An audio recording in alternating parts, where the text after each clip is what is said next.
Selamat malam pemirsa Night Call GPIB. Saya baru saja mengajak Ibu Bapak Saudara untuk melihat kota Kutai Kertanegara di waktu malam.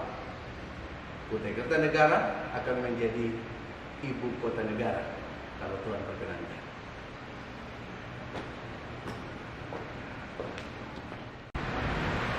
Iya, Bapak Ibu Jemaat Tuhan, pemirsa Night Call GPIB. Bersama saya Pendeta Jeffrey Yuwanto Reminto, Ketua Majelis Jemaat GPIB Evaludenaro.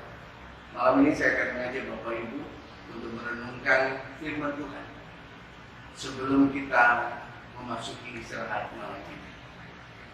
Mari Ibu Bapak kita bersama-sama berdoa. Bapa di surga, dalam Yesus Kristus Tuhan kami percaya bahwa penyertaan Tuhan dari pagi hingga malam ini begitu indah. Meskipun tidak sedikit pergumulan yang kami hadapi atau masalah yang kami temui bersama orang-orang di sekitar kami, tapi Tuhan tidak pernah meninggalkan kami. Tuhan meneguhkan dan menguatkan kami. Untuk itu firman-Mu biarlah meneguhkan hati kami untuk meletakkan diri di bawah kaki-Mu dan memuliakan Engkau karena firman-Mu yang agung itu. Dalam Yesus Kristus kami sudah berdoa. Amin. Iya, Bapak Ibu Jemaat Tuhan, kita akan merenungkan firman Tuhan untuk malam hari ini dari Kisah Para Rasul 23 ayat 16 sampai yang ke-22. Demikian firman Tuhan. Akan tetapi kemenakan Paulus, anak saudaranya perempuan, mendengar tentang penghadangan itu. Ia datang ke markas dan setelah diizinkan masuk, ia memberitahukannya kepada Paulus. Lalu Paulus memanggil salah seorang perwira dan berkata kepadanya, bawalah anak ini kepada kepala pasukan, karena ada sesuatu yang perlu diberitahukannya kepadanya. Perwira itu membawanya kepada kepala pasukan dan berkata, Paulus orang tahanan itu memang memanggil aku dan meminta supaya aku membawa anak muda ini kepadamu, sebab ada yang perlu diberitahukannya kepadamu. Maka kepala pasukan itu memegang tangan anak muda itu, lalu membawanya ke samping dan bertanya, apakah yang perlu kau beritahukan kepadaku?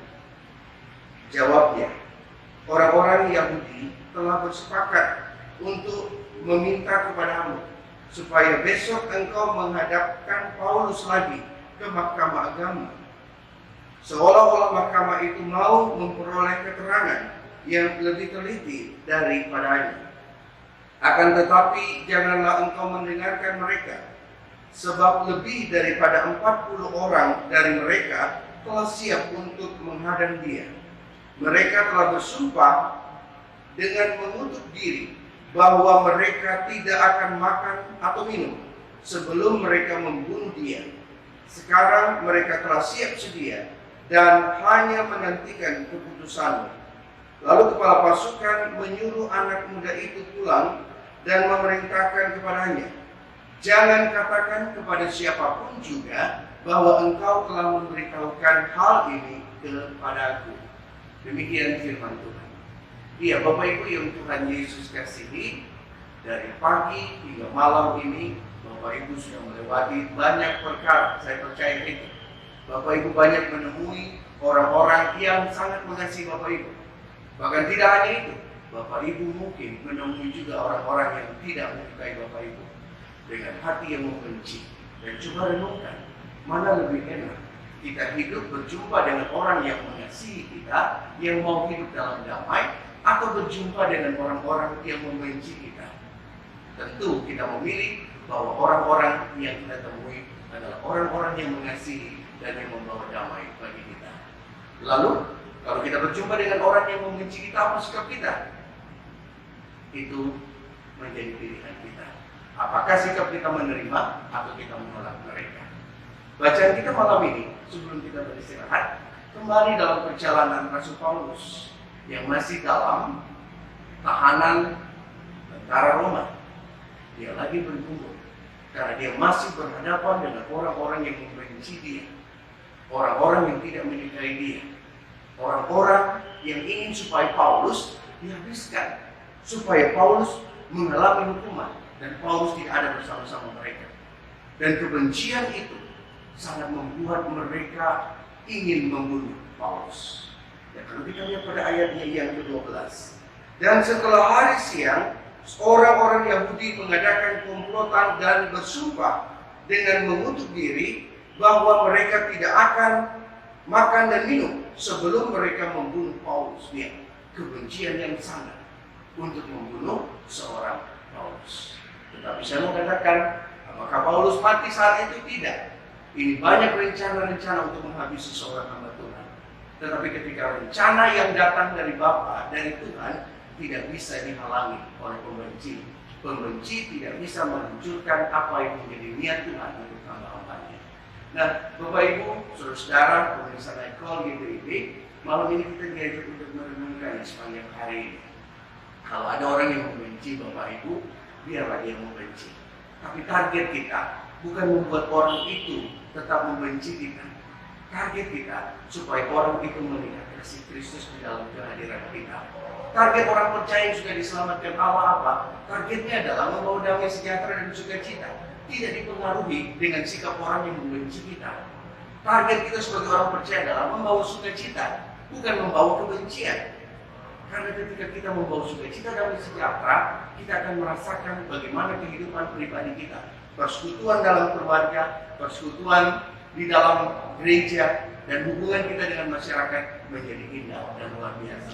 Maka dari itu target kita bukan menerima orang-orang kebencian mereka, tapi mengasihi mereka.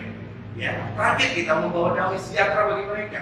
Apapun itu, meskipun mereka membenci, tapi jangan kita dipengaruhi dengan kebencian mereka. Tetap target kita supaya mereka ada dalam damai dan sukacita bersama Kristus. Maka dari itu, kalau Bapak Ibu hari ini berjumpa dengan orang-orang yang membenci Bapak Ibu, jangan khawatir. Besok bangun, doakan dia malam ini. Besok ketika kita bangun pagi, kita tetap harus berjumpa dia dan mengatakan, aku mengasihi saudara. Bapak Ibu dikasih Tuhan, mari kita berdoa, biar rencana Tuhan yang indah tetap dinyatakan dalam hidup kita. Kita berdoa. Bapa di surga, dalam Yesus Tuhan, sebelum kami beristirahat malam ini, terima kasih kami sudah diizinkan mendengarkan firman-Mu. Tuhan berkati kami supaya kehidupan kami adalah kehidupan yang membawa damai sejahtera dan sukacita. Bahkan ketika kami nanti bangun pagi, kami bangun pagi dengan penuh sukacita dan sejahtera.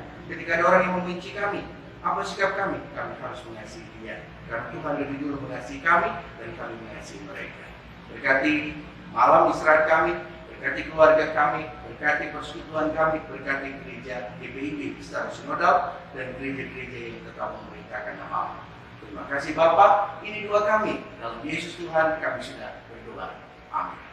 Bapak Ibu, tadi saya ajak Bapak Ibu melihat kota Kota Negara di waktu malam. Dan nanti setelah ini Bapak Ibu akan melihat perjalanan kami kedalaman saat saya melayani pembinaan dan perjamuan kudus di Pos Pelkes Getsemani Pulau Masakan. Tuhan memberkati Bapak Ibu.